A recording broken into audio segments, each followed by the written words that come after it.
তো বন্ধুরা, আজকের ভিডিওর টপিক হচ্ছে যে মোবাইল চার্জ চলাকালীন মোবাইল টিপা যায় কি না। আজকে হচ্ছে এটা।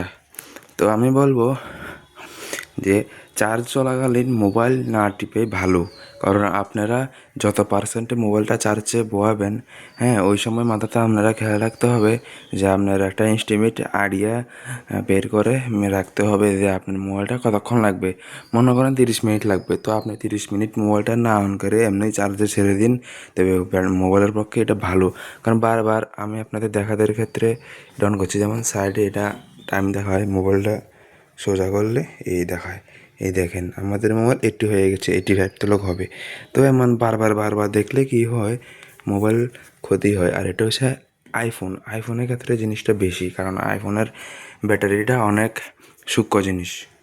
এই কারণ কোনো কিছু আবল তাবল হলেই, হ্যাঁ, ব্যাটারির কমে যায়, পার্সেন্টেজ কমে যায়। সেই কারণে আপনারা এই ভুলটি কখনো করবেন না। তো ঠিক আছে। আর মোবাইল এই দেখেন এমন টাইম শুরু হয়ে যায়, তো আপনারা স্ক্রিনটা অফ করে দেবেন। তো আমার ব্যাটারি 80 হয়ে গেছে, আরও 5%, 85 হবে।